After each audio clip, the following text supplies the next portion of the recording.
I have to start this as the airplane is flying by, so that's great. Okay, hi everybody.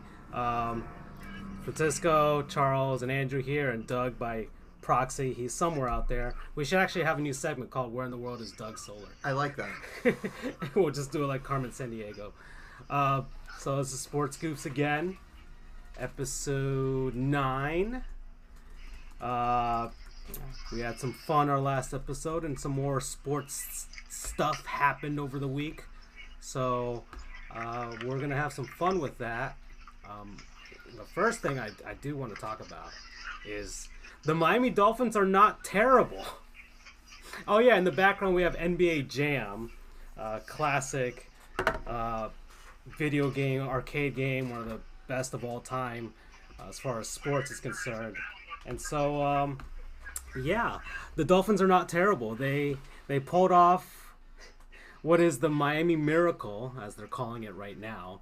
Or the Miracle of Miami, something like that. Or the Shock at the Rock is another one that I've heard. I like that one better. Yeah, you like that one better? I like rhyming ones, personally. Yeah, it sounds a lot better. Or just ones in general that are a bit more clever. Like, well... Yeah. The Dolphins beat the New England Patriots with what seemingly was... it actually was. You can't really say it's a miracle because they actually did practice that play. They've actually been practicing that very scenario. And it kind of makes sense because the Dolphins are a team that aren't the most talented. They're actually the 29th ranked offense and defense in the NFL, which is the most surprising thing about this whole season. They were actually... Most people had them slated as having a really bad season, max 5 wins. I always thought they were going to go 8-8, only because that's what I thought they would, because it's just habit at this point. But at the same time, I also looked at their schedule and I was like, okay, there's possibly a chance that they could. You guys have a legitimate shot at the playoffs. You really do. It's the worst possible thing to happen for me. It really is. Is it though? Well, for me it is because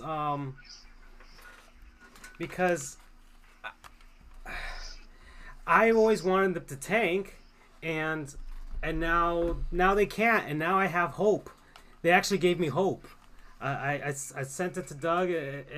We texted each other during the game when this was all transpiring, and I didn't realize, I might have to set up the controller, that they gave me hope at the end of it. So now they're 7-6 with the weakest schedule to finish out the season compared to the other teams that are 7-6 tied with them, including the Baltimore Ravens, the Tennessee Titans, the Indianapolis Colts.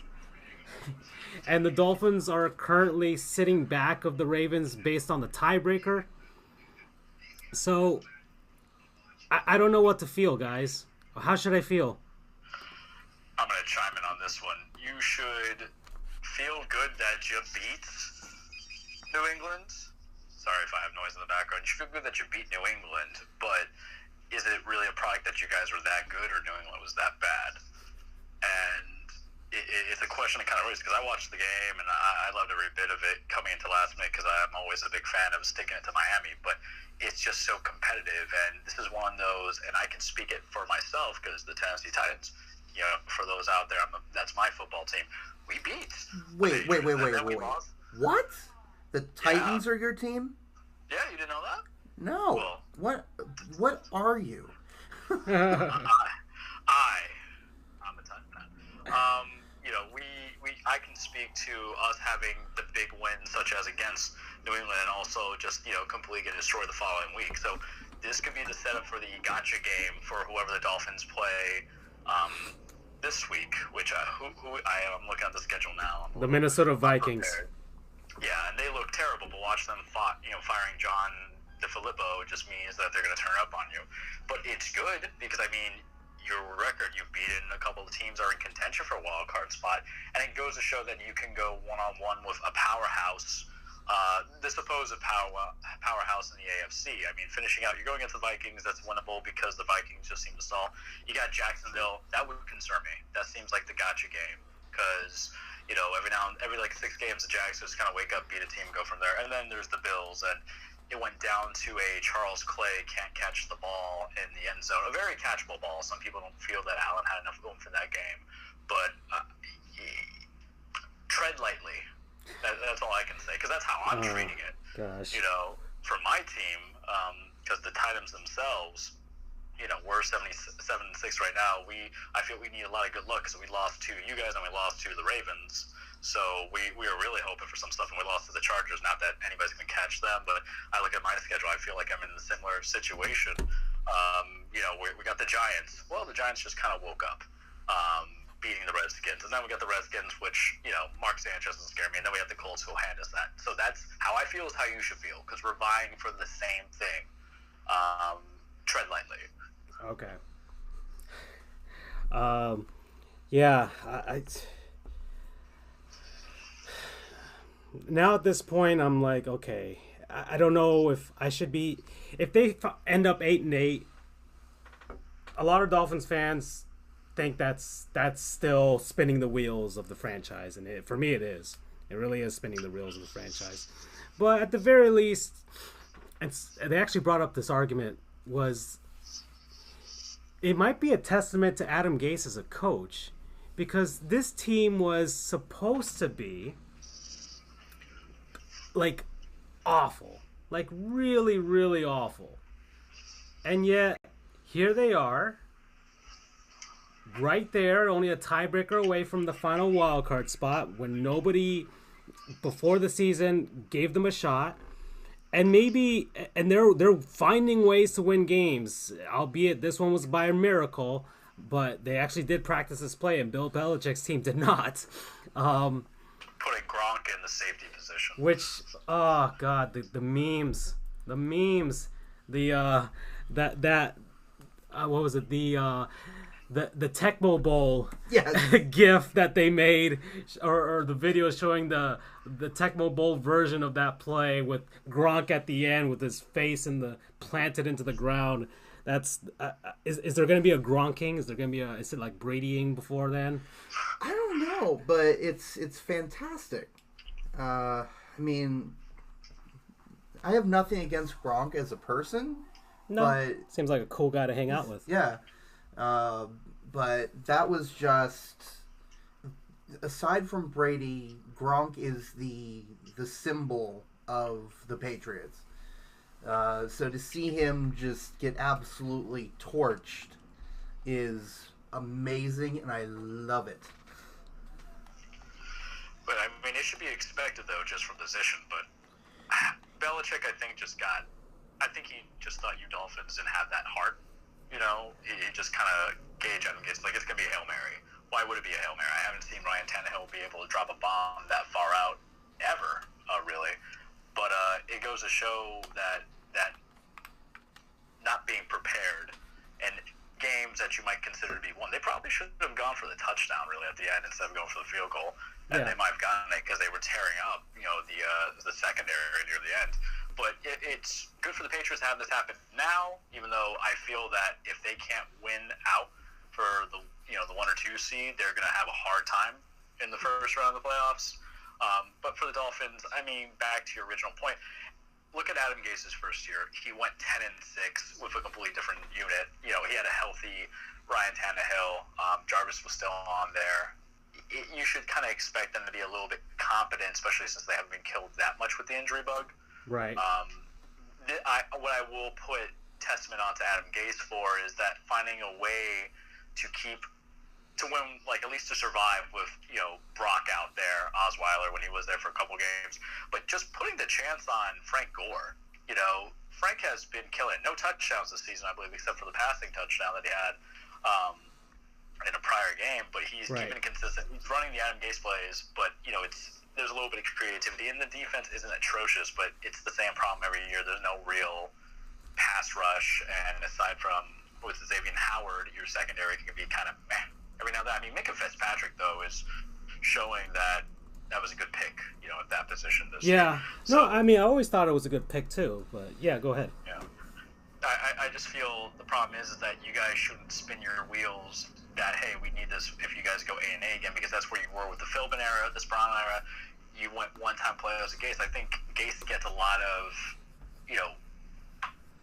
oversight on how he runs the franchise, or maybe that's not the proper word, but he gets a lot of slack because it's always your quarterback was injured. Last year, you're atrocious because Jay Cutler is your quarterback. You don't want, smoking gun Jay Cutler out there.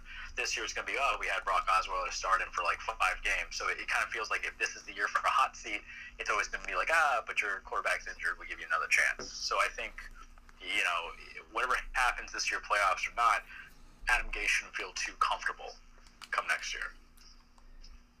Yeah, no, he's shown flashes of good coaching, but obviously he's shown really bad coaching. I mean, you got the Colts game and you've got that Bengals game. It's funny, you have those regrets now that if they had won that Colts game, if they had won that Bengals game where they were winning 17-0 at the half, they'd be in that second wildcard spot with at least a comfortable, a somewhat comfortable lead heading into the weakest schedule to finish out the season with all the teams behind them or ahead of them now. I just want to share before this. I just want to share that something, since Doug is not here. I want to share. This is our weekly segment with quote unquote Doug. So at around 2:05 p.m. During the game when it's just becoming like this shootout that I thought it would be, I was like, what the hell is happening with this game? Doug texts me back. Apparently Brandon Bolden is Ricky Williams. I said maybe they're the Rams and the Chiefs in disguise. And at which point he said we've got a shootout on our hand. Oh, and then there was that what looked like Ryan Tannehill was coming out of the game because it looked like he had sprained his ankle, but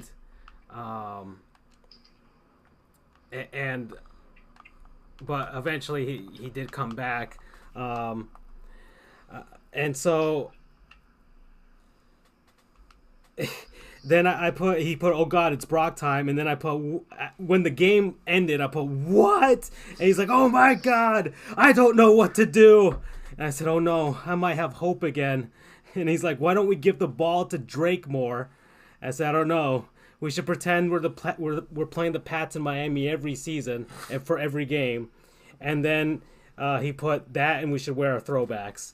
So we've been saying this for a couple of weeks now, both on air, but it also just between us. Miami needs to go back to those throwbacks. This is proof. Yeah, this is proof that they need to go back to the and we've got a classic matchup here actually between the Orlando Magic and the Miami Heat here on NBA Jam. Just to point that out. All right, so okay. I guess I will tread lightly as Charles has advised me as a sports fan. Speaking of, this is kind of like okay. So let me put this back in the regular. We finally got it working. Sports Goofs overlay here, and shot clock violation by me.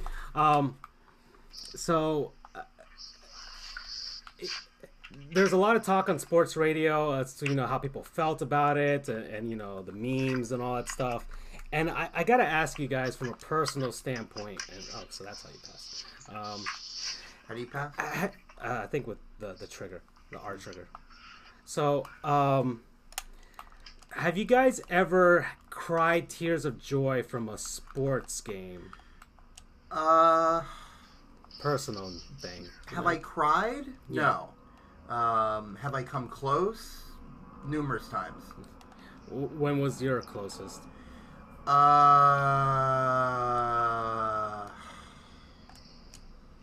Pretty much every game of the 2013 season because we were so close to losing every time, UCF.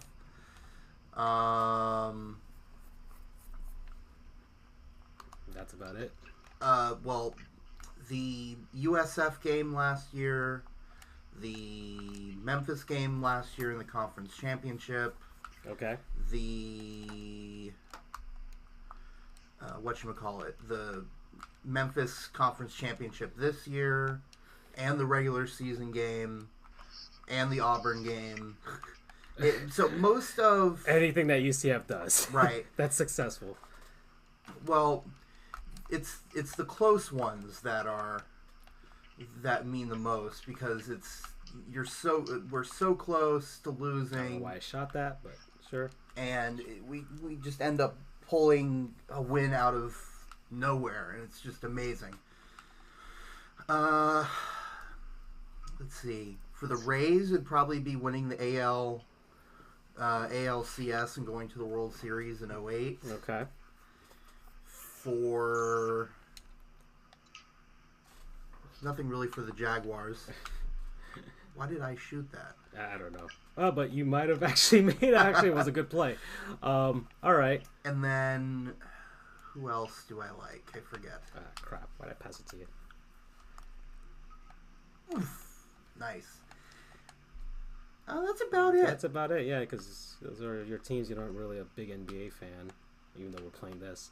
Okay. How about you, Charles? Yeah, go ahead. Ironically, like, I've never cried tears of joy, but there's something sentimental about seeing a player finally get that championship ring in that post interview. And for me, it's when Kevin Garnett won his one and only title that was ring. great. That like, was there was a lot of emotion because he was the franchise in Minnesota. You know, he's a lifer. I wouldn't be surprised if he goes back there for a front office job, even though he says he doesn't want to do it. But him just screaming, like, I just remember the segment of him shouting Peanut. I'm like, I guess there's somebody with a friend named Peanut out there. I don't have one, but I want Peanut as my friend. But it was a lot of emotion because, you know, he was a young guy getting, you know, taken out into the NBA, played his heart and soul there. That 04 Wolves squad was awesome. Yeah. Yeah, and, you know, he just did a lot, and I didn't cry tears of joy, but I felt it. You know, I felt it. Same thing with Peyton, I think, getting his first ring.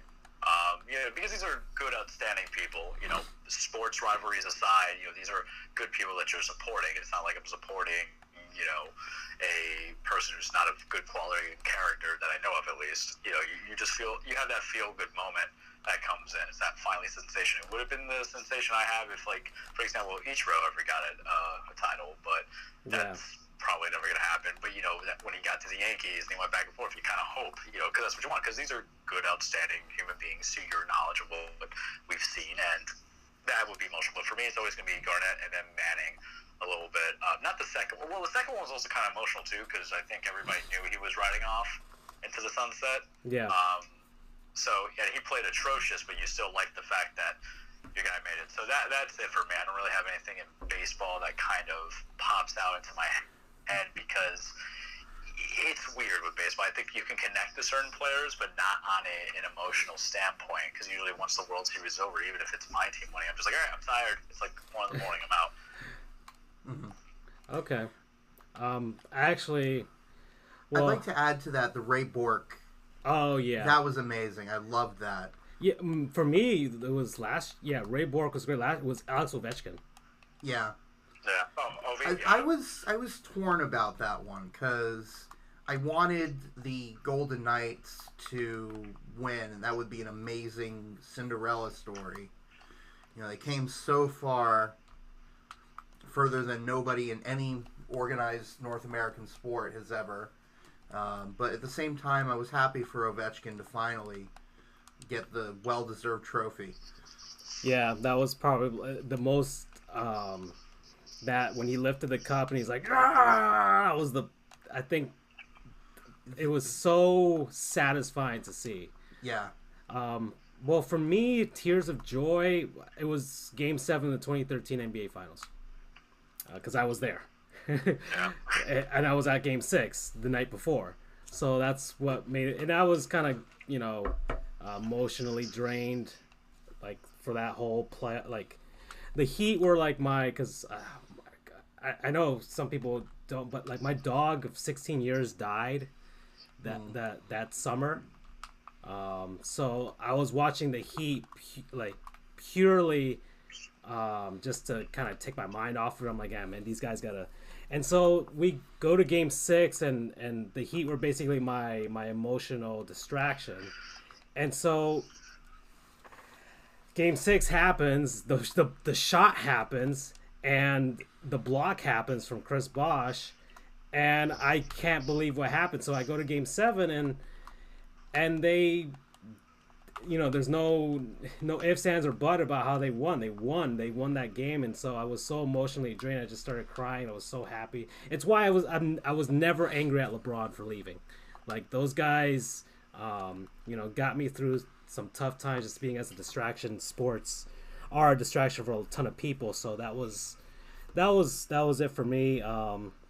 Me and Doug actually went to I guess to speak for Doug in a sense, we went to the Jose. I don't know if these are tears of joy, but they were tears to that Marlins game, that first home game back after Jose died. We both went, and I remember we were both crying as we were watching, like, D. Gordon hit the home run, and then just that whole, like, those guys showing their way of mourning for their fallen comrade. And I know there's a lot of controversy as to how he died afterwards, but for that very moment, it was just like human beings watching a game, and so it was just the human element and just the emotions. It was just real, even though we never knew Jose personally, but he meant a lot to your favorite team. Yeah, exactly. It meant a lot to those guys, just seeing, just having that sort of, you can put yourself in their shoes if it was somebody that a close friend of yours or something like that, and it's just like, man, how would I go about my day the next day, or rightfully try and honor them or mourn them. So I guess those are my moments in sports. I mean, I was listening to the sports radio guys, and they were talking about, especially here, like that the Ohio State game. This one announcer radio host. He's just like, yeah, I was crying after that one. Like, just the way everything transpired, like, it just it felt so unfair. That's not cheers of joy. Oh yeah, but there were tears. But I've always just had pure joy, other than the Miami Heat one. Like, when the Marlins won the World Series, that was just like. And I had one of my friends in high school was like Charles, a Yankees fan, and I made him. I let him have it that series. I let him absolutely have it that series. So, and then the 06 Heat championship was just pure joy too. So, all right, guys. Okay, so the Dolphins are not terrible, and tears of joy. Baseball Hall of Fame. We got two guys coming in, and it's. I feel like it's the most anticlimactic class we've had. Not anticlimactic, but kind of the weakest class we've had in a while. Lee Smith and Harold Baines. I know here Lee Smith was I don't know if you would call him a formidable reliever / closer back in his time, but he did come into the league at a point where the closer was becoming a thing. Right. And he was the initial saves leader in Major League Baseball before Rivera and Trevor Hoffman outright destroyed. Yeah, basically. And then Harold Baines, who had 2,800 hits in his career, and was and there we go, and was he played for 21 seasons. And there's the argument, and I don't know. There's the argument that he's undeserving to go, and this is more of a popularity contest than anything. But I'll play Ewing and Oakley in this one. But there's the argument that other people have made that he might have hit 3,000 hits if not for the player strikes in 1981 and in 1980 or 81, one of those, or in what was it? Or 1994. Yeah. What were you thinking? Jeez.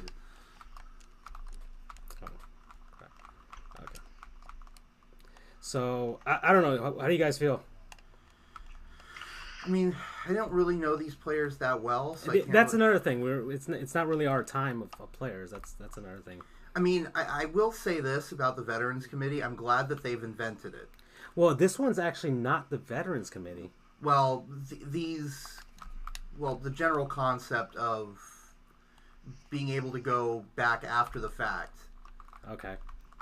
Because I think there's a lot of players that were left out from the initial voting. This one is called the Today's Game Committee. I mean, I don't... Basically, for anyone that doesn't know, on a rotating basis... all right. So my controller died. So, and I don't have the charger. So, just for anyone that doesn't know, in the past, the Baseball Hall of Fame, you would get a shot.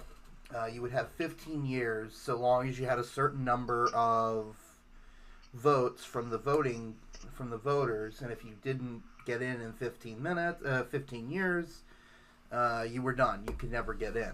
So recently, the MLB has instituted different committees that vote every couple of years. Yeah.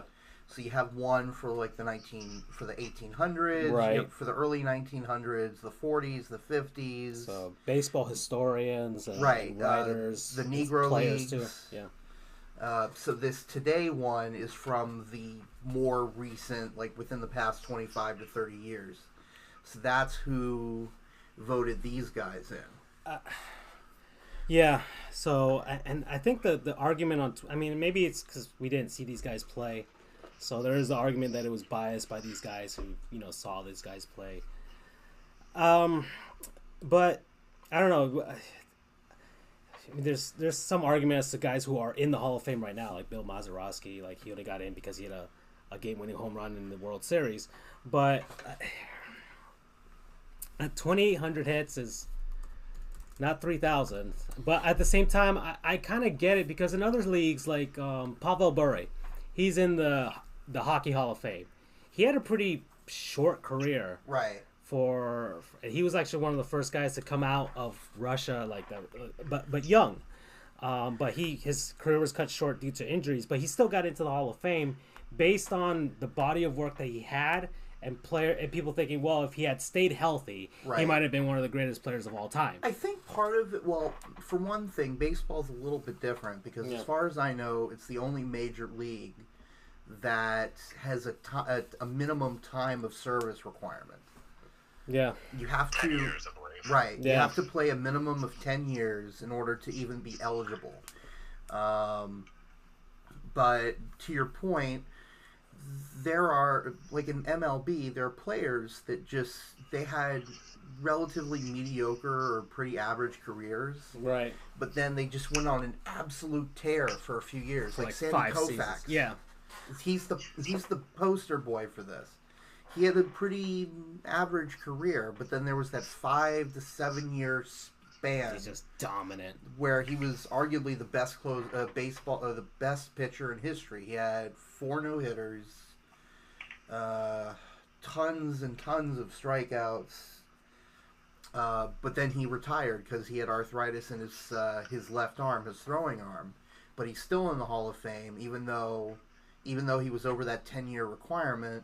Right. He really was only of any effect for a relatively short amount of time. Or like,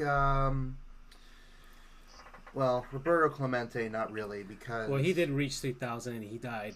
Right. I mean, he would have kept playing if he didn't die in the plane crash. That is true, yeah. And he probably would have had... I mean, at that point, he probably had like 2 or 3 more seasons, and he would have been well past 3,000 at that point. He got 3,000 in his last game of his career, so he's always that mark. It's like, oh, he's at 3,000. He tied Roberto Clemente. But you want to chime in, Charles? Yeah, I mean, it's very brief. This is more of a position standpoint. I don't really care for any Hall of Fame institution. Really? It's not that. Yeah, because the thing is that generations grow and change, and the game evolves different ways with different rules. So I feel like these two, it's just going to be it's just like the pat on back make everybody kind of feel good thing. I'm not saying they're not good players, great players, mediocre players. It's just I always saw that I can understand I'm not a player in the game, so it's going to be different for me on what a Hall of Fame nomination and election would be. It never fit my savvy kind of thing, because the game changes. You generalize it with football, how you can have Terry Bradshaw, be a Hall of Famer. Is it because he's got 4 rings? Is it because he was in the Super Bowl 4 times? When all that stuff, that's what's great. So wasn't Aikman's, but there were still forefronts. But you look at the modern day passers, the guys who are going to go to the Hall of Fame, Breeze, Brady, Rodgers, presumably, it's different statistically. So bringing that to baseball, sometimes it changes. The parks change. They resize things. The skill set too. Back in 10, 15, 20 years ago, what kind of pitchers are out there? How many balls do they have that they can throw? That's actually a 4-seam. So yeah, I get you with that, and it kind of goes into the argument about like keeping like Barry Bonds out and Roger Clemens out because of the steroid era, where you're saying, exactly. Hey, but they were playing in the conditions that everyone else was playing in, and those guys were juicing too, and so. And look, on a different day and different show, I'll tell you why I think you should put in Barry Bonds. I'll tell you why I think you should put in Mark McGwire and Sammy Sosa, because you think it might ruin the integrity of the game, but that was 5 to 10 years worth of the game itself. So, And those guys contributed so much to the. I liked baseball because of Sammy Sosa. Yeah. Okay, so they took performance-enhancing drugs. Understandably so. So their records are not authentic. I get it. But baseball is a very hard sport for young people, I think, to get interested in if they don't do Little League, T-ball, anything of that nature. But what was always bringing people in 1997, 1998? McGuire and Sosa going at it back and forth. Sometimes it's about, I can understand you don't like the larger than life personas, such as, to cross back over to football, Terrell Owens get blackballed for being overly dramatic and kind of a princess. It's actually funny that you bring up T.O. because the tweet I sent out announcing the show, I used the clip of T.O. Eating popcorn through his helmet. Yeah. Yeah. Yeah. It just always brings it back. That's why I just don't like who you have to pay a Hall of Fame. And I have personal bias to the Baseball Hall of Fame because, it's a 75%, voting percentage. Guys stay there for 15 years. If they automatically expire, so we're just saying, hey, you're nominated, but you're only going to be nominated for being a great player for X amount of time. So we're, but once you hit year 15, it doesn't matter anymore. No, you can do it continually. You could rechange your scheme. You can let more guys into it, because here's the problem. Now we're getting into the generation of baseball where so many good players are out there. So many good players. And if you just kind of retool your rules, change up your rules a little bit, you won't have these voting committees that will go back. Because imagine it, the players that we have that retired 5 years ago, where they might be 15 years from now, when you have these committees for today's game era, having to go back and guys who got missed out, like Mike Messina, a couple other guys who I don't think are automatic Hall of Fame guys. It's just a stamp for the franchise to make the sport look good, to make beat writers have something to talk marketing. about, debate. Yeah, but it's a troll. Like, bringing in a basketball, Dwayne was going to retire. We know he's a sure, bound Hall of Famer. But, what's going to be more important to him at the end of his career? Hall of Famer, I got rings. Because I can tell you, there's a lot of basketball players that don't have rings, Reggie Miller being one of them. That's true. Some players have said I would trade my Hall of Fame position for a ring. Well, wasn't that LeBron, a guy who knew he was a surefire, modern day Hall of Famer? Maybe I think even Dan Marino's even said it. So. Yeah. Superlatives mean nothing if you don't have something that shows, one, that you earned it, and then two, that you got it, and then three, that you actually contributed. You didn't ride the bench to get it. Some guys will take that though, but others won't. It's like the late timers. For example, Karl Malone going to the Lakers in that final bit, 2000? Yeah. Just trying to get a little piece of that ring pie chasing one last time. Yeah. Yeah. It's different. And as a fan, I'd rather see the accomplishments of what you actually played for, because you don't look at a guy and says, oh man, that's great, he's going to be a Hall of Fame quarterback, he's going to be a Hall of Fame pitcher, he's going to be a Hall of Fame shooting guard. That's never the thing that you see, right? Because as a fan base, you want to see him participate for your team, and it gets you what your city, what your state, what your general same populace of fans want, and that's a championship. Right. Okay. So that's my thoughts on that. Yeah. Yeah. So, well, congrats to Harold Baines and Lee Smith. It's just the thing, we never really saw them. They're not really our generation of players. I'm sure you will feel a lot different when we see. I mean, we've already seen some of our guys going in, but like Randy Johnson, we saw him long enough for that. Greg Maddux, Chipper Jones, Derek Jeter's gonna go, Mariano's, all these guys that we grew up seeing are going in now, and in due time we'll see Adrian Beltre and other guys. So, congrats to those guys. So that was the Hall of Fame talk. So NBA, since we have NBA Jam here, even though my controller gave out, so we're not playing. The Dwayne Wade and LeBron James had their final meetup. Potentially, unless by some miracle the Lakers and the Heat show up in the NBA Finals this season. But it was kind of one of those. I'm getting old moments for me. Mm-hmm. Yeah. Because I remember Dwayne Wade coming onto the scene, and he's actually the reason that I started like hardcore following the Heat again, or for the first time really. I remember that 2004 playoff series against the Hornets, and just like falling in love with this guy, and then the Shaq trade from there, and everything great about the Heat. I know that Pat Riley is the guy that brought that quote unquote culture to us, but he couldn't get past Jordan, and then couldn't get past the Knicks, and he couldn't get past Alonzo Mourning and the team kind of breaking up after that.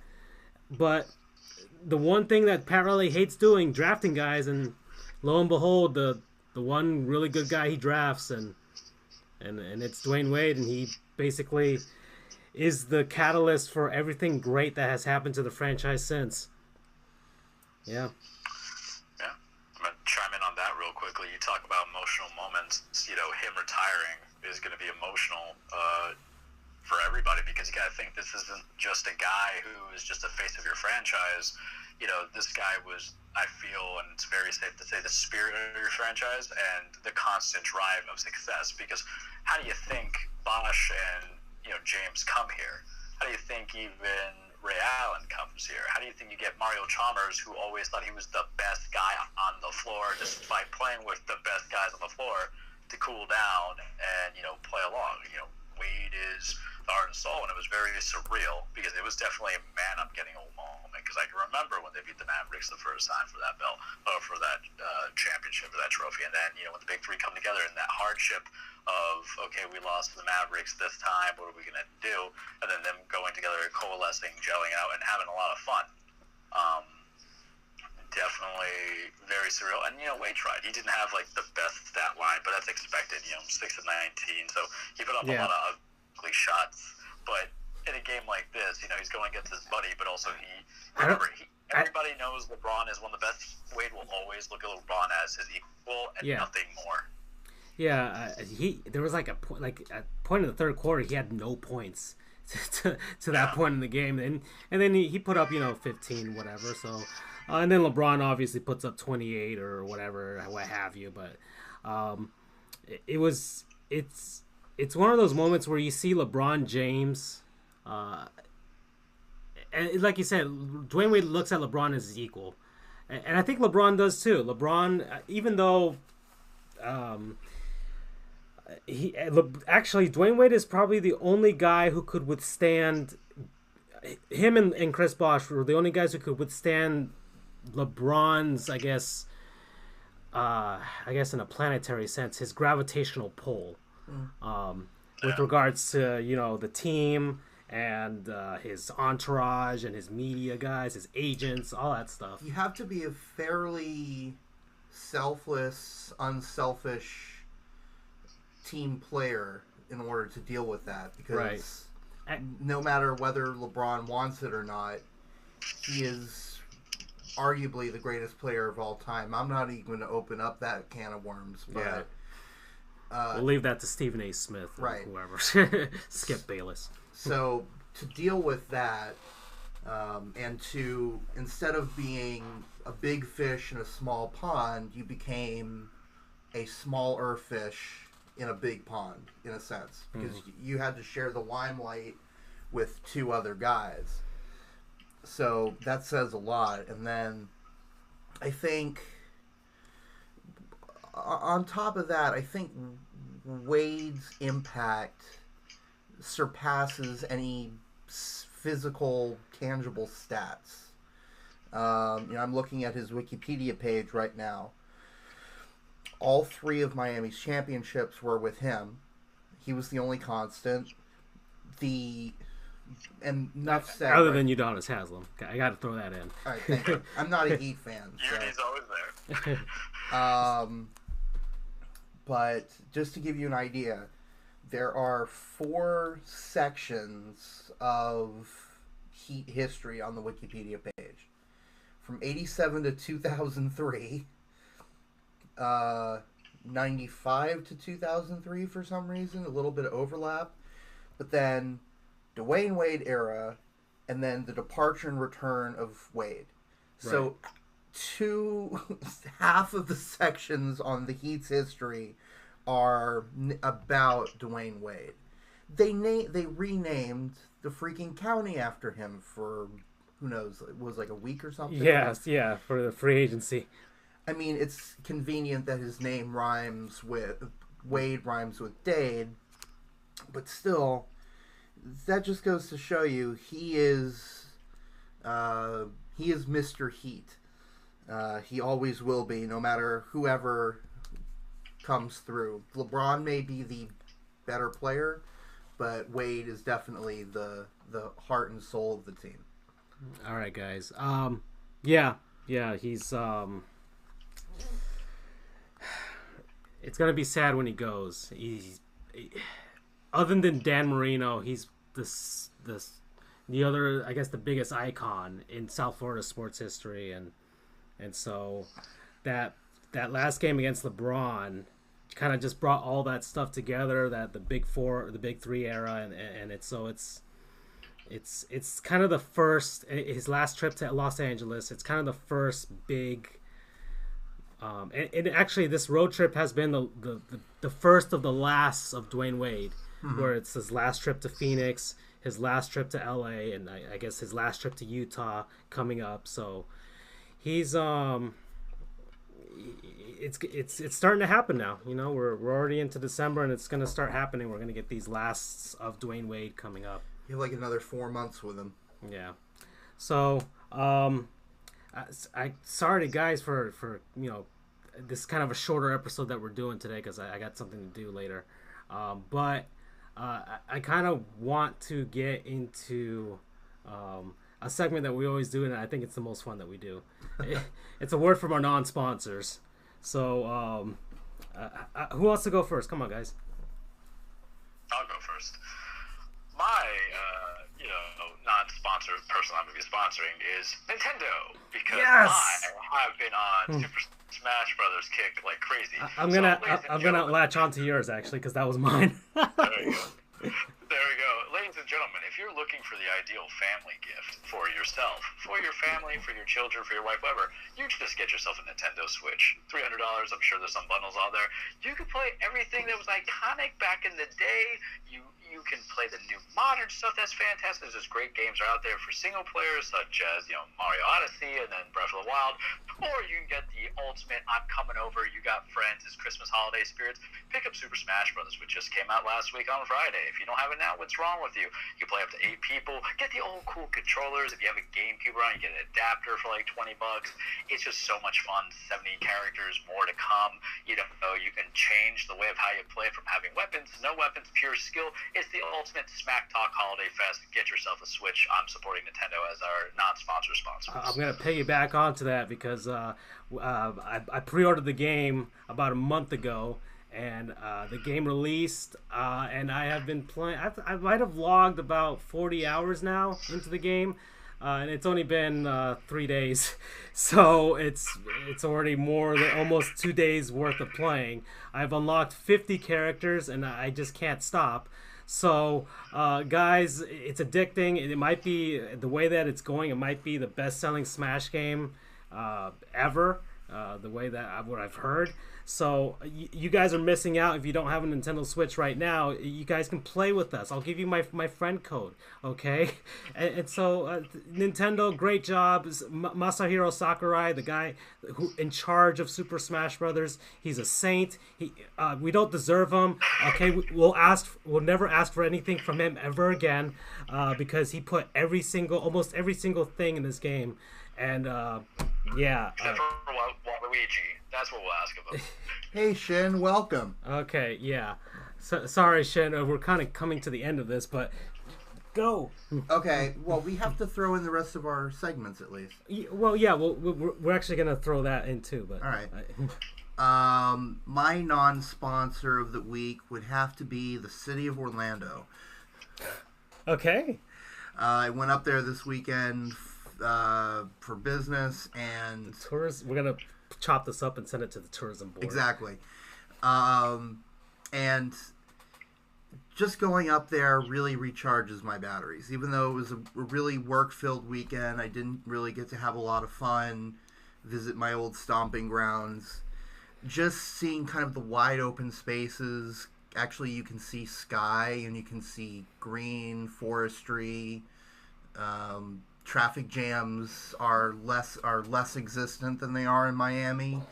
You're not getting nearly killed by drivers every 5 seconds. I don't know. I love Orlando. I spent most of my life there. I actually want to piggyback on that too, because I went to Orlando a month. You're doing no work here. You're benefiting on the ideas of Charles. Last month I went to Disney World. Mm-hmm. And at that point I was kind of a little, I hadn't gone on like I guess a mini vacation in a while, so I was, stressed out from work and all that stuff. It was my nephew's birthday. Family goes up to Orlando. We stayed at the Orlando World Center Marriott next to Disney World. And like you said, it recharged my batteries. I came back and I was like, man, that was so good to not think about work, just go in the pool, go down the water slides and just kind of hang out, eat the food, and just like, and you said greenery, just much more green than Miami, that's for sure. And I have this discussion a lot. I constantly worry that as Orlando grows, that it'll become kind of Miami North, in the sense that everything will be built up and things like that. And it will be coming eventually. It's inevitable. But I get the sense that Orlando was planned out well enough that it's still going to be a very open, kind of green area. And that's, like Francisco said, I go up there whenever I can, whether it's to go to a UCF football game, for business, you name it. Whenever I go up there, it's just peaceful. I miss living there. Hopefully I'll move back there in the near future. So Orlando Tourism Board, I can guarantee, even though this is our non-sponsors, obviously I'm not being sponsored to say this, but Orlando, I love you, and I hope to be back in the City Beautiful in the near future. All right. Give it up for Orlando and Nintendo, everyone. Speaking of, I mean, we're gonna have that melding soon because there's gonna be Nintendo World in Universal Studios in Orlando. So. Yep. So I guess we should give a additional non-sponsor shout out to Universal Studios. Yeah. For foreseeing this segment. Yeah.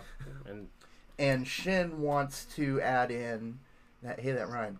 They don't have much to add except Smash is great. Well, we got to play with Shin at some point. Shin, put up your friend code, and we'll add you. Okay, so next segment here, players we remember to forget. I actually do have one right now. I don't know if you guys remember him. I'm gonna throw out the name, Randy Wynn. The name sounds. Yeah. He played for the Rays. Yeah. Do you remember him, Charles? Google will remind me every time. Okay. All right. I just wanted to. Nowadays he's actually working for CSN Bay Area. I don't know if either for the Giants or for the A's, or maybe just in the studio and doing it for both. He's 44 years old now. He's from LA, but now he lives up in the Bay Area. I guess that's where he ended his career. He played for he was actually, this one of the notes why I actually looked at him, because I was looking at the inaugural team for the Tampa Bay Rays, and I'm like, who can I find here that's not Fred McGriff and Wade Boggs? And it was like Randy Wynn. I'm like, okay, Randy Wynn. I vaguely remember his name. I look him up, and he played for the Mariners, the Rays, the Giants. Who he works for now. Yeah, your Yankees, Charles. So he did play for the Yankees, so you should remember him. It sounds familiar, but he didn't do much. No, he was at the end of his career. And the St. Louis Cardinals. He did play in one All-Star game. It was the famous 2002 All-Star game. Yes, the one, tie. Yeah, exactly. The one that ended in a tie game and brought us the atrocity that was the home field advantage. Whichever league wins gets home field advantage of the World Series thing. Ugh. So we can all thank Randy Wynn for that. If he had just hit a home run in his one at bat, if he did have an at bat in that game, we wouldn't be here. We wouldn't have had that thing for 15 years or something. It was quite a while. I think last season was the first season that ended. I think so. Right. Oof, man. So I remember when that started. I was not thrilled. Yeah, well, I thought it was okay at first, but then it just became stupid. I think the first season that actually happened was 2003, which ended up with the Yankees having home field and the Marlins not. Well, it worked out for the Marlins fairly well. Yeah. Oh, well. Sorry, Charles. He was actually drafted by the Marlins. I know. I'm on Wikipedia right now. Yeah, he was drafted in the third round in '95 by the Marlins. So I had no idea. I guess he was selected from their minor league system to be on the inaugural Rays. So that's Randy Wynn. Shout out to you. I hope you're doing well in the Bay. Yeah, and that's my forgotten player. You guys?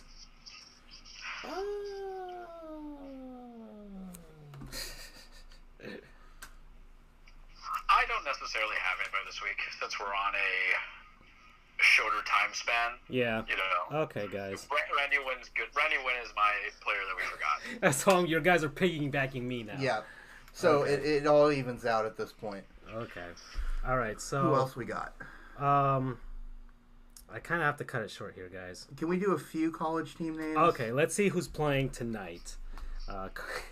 This is my favorite segment of the week. No offense to the rest of the segments, but I love to kind of work on my stretch my brain a little bit. All right, so what we do is, because there's a ton of NCAA college basketball, men's and women's games on right now, and all these teams, UCF's playing right now, actually. Yep, against Georgia Southern. Just went into the half recently, up by 8, I think. So I throw out the name, or actually, yeah, we throw out the names, and we see if we can guess them. I'm actually going to try and see if I can, If I Here, let me do it this week. okay, because Andrew always wins I these get games. everything right. Okay, so Well- we'll do this for about like 4 or 5 minutes. All right. Well, in that case, speaking of my Knights, Georgia Southern. Oh, it was a bird. I saw the logo. It was a bird. That is correct. And Shin, if Charles or Francisco can't get it, feel free to chime in here. Yeah, you can chime in actually faster if we can't get it. Okay, so they're a bird. Eagles? Yep. Okay. It's the go-to bird. Friend of ours went here for undergrad. Towson. I have no idea. Townsend? Townsend? Well, it's pronounced Towson, but or Tosin, I'm not sure. Like Shin goes, I think it's Towson. Shin's like something Eagles. Yeah, exactly. But it's spelled Towson, like toe sun. Okay. Towson, alright. Give us a clue. Yeah. It is a feline. Okay. Wildcat? No, and no to you, Shin, as well. Towson Cougars? Nope. No. Towson Tigers? Yes. TT. Yeah. TT. alright. Okay. Alliteration. Well, we tried the alliteration last week and we were wrong. Yeah. Was it? It should have been. It would have been so much better. Yeah. Centenary Gentlemen's. UMBC, University of Maryland, Baltimore County. Woof woof. Woof woof. The Retrievers. Yes, but extra credit here. What kind of retriever? They're not Labrador or Golden. Correct. Gosh. I forgot. Charles? They're a dog. Shin, you want to jump in here? They're very good boys. They're very good boys. And girls. Chesapeake Those Bay good boys. Chesapeake Bay Retriever. Okay. Which makes sense because the Chesapeake Bay is located in Maryland and is the state dog of Maryland. Okay. All right. Next. Actually, you just guessed. Hey, Shin, you got this one correct. Incidentally, St. Francis, Brooklyn. Terriers. Mm-hmm. From what he's saying. Okay. St. Francis, Brooklyn. Jeez. Okay. We have a matchup of dogs here over in. I want to say Connecticut. I'm probably botched that, but it's Albany versus Yale. Okay, Yale. No, Princeton's the Tigers. Gosh. The big hint I gave you was matchup of dogs. Albany Bulldogs. Kind of. Chihuahuas. Alright. No, that's El Paso. Pit Bulls. Good old El Paso. There is a bulldogs in this matchup. So Yale. Yes. Okay. Alright. See, I was helping Francisco. And just to speed things along, Albany is the largest dog breed. Mastiffs? Great Dane. Yes. Okay. So they're the Albany Great Danes. Or the Albany Danes. Continuing with the dog theme here, Fisk University. This matchup, it's dogs versus cats. Okay. It's Fisk University and Jackson State. Greyhound. Nope. Basset Hound. Nope. Okay, it's not a hound. No. Okay. I'm going to say Mastiff because I was wrong the first time, so hopefully I'm right the second time. Not the Mastiff. Dalmatian. You're going a little bit too kind of out there. Think simple. Husky. Nope. Terriers. Nope. God knows. Bulldog. Yes. Okay. Fisk University Bulldogs against the Jackson State Wild Cats. Cat. Okay, Well, okay. it's not the Wildcats. It's a wild cat. Oh. Okay. Just a random cat that's just wild. Right. Well, no. It's a species of like large feline. All right. Okay. Couple more. Tigers. Jackson State Tigers. Okay. Oh, I thought you meant literally their name no, was no, no, Wild no, no. Cat. I was trying to give you some. Oh. Okay. A lot of wildcats. Johnson and Wales. Northern Colorado. Okay, what's in Colorado? Boulders. No, that would be great though. Clue. It's a wild animal that you would probably find in a mountainous region. Bison. A goat, a ram. Cavemen. Good one, Shed.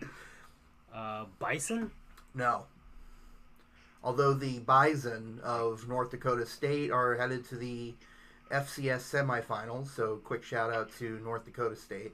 Okay. And their head coach just got hired by Kansas State. Yeah. Okay, so A wild animal you would probably find in a mountainous region okay, so or a forested region. okay, Charles said ram. No. Okay. A bear. Correct. The Bears? Oh, okay. Alrighty. Let's see. Last one. We're an hour in now. Okay. Ooh, this is a good one. Ooh. So, it's a battle of Wisconsin teams.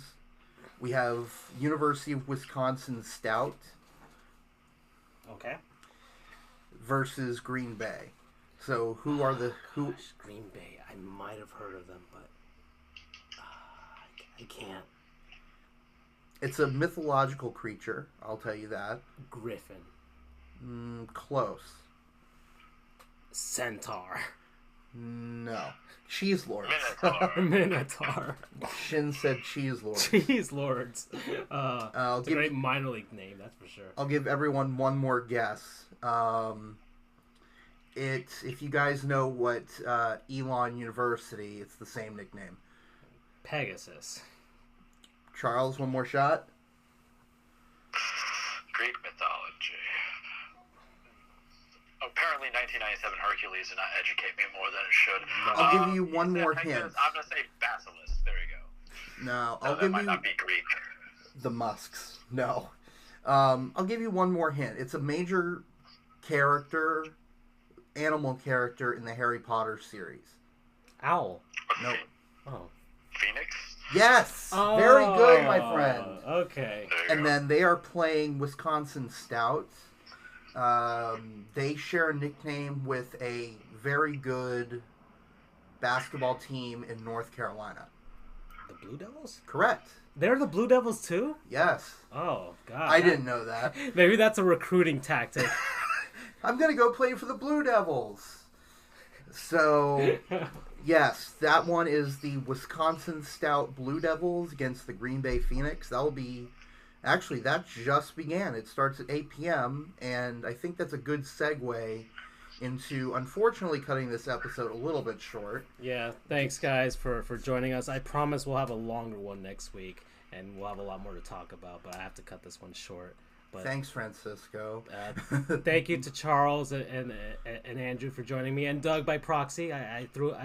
We got his text in there. So, all right, guys. Shout outs. Take care. Shalom.